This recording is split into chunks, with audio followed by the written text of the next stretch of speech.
Hello friends, in today's video I'm gonna be walking through how to set up shipping on Squarespace. But before getting started this video, make sure to subscribe. How to 1 minute. In your home menu, click on commerce and scroll down and select shipping. And now you can set up a pickup option or you can set up shipping option. So click on add shipping option.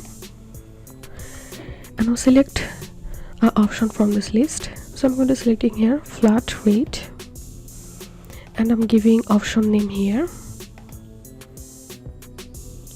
and per order fee I'm giving fee, per order item, and go to shipping zones and ships to. Select your countries. You can select rest of the world, or you can select different type of countries. You can add or select multiple countries here, and once you're done, click on save. So here you can see I've successfully added a shipping option here. If you think to see more Squarespace videos, please check the links in descriptions. If this video helped you, give a thumbs up and please consider subscribe to How to 1 Minute. Thank you for watching.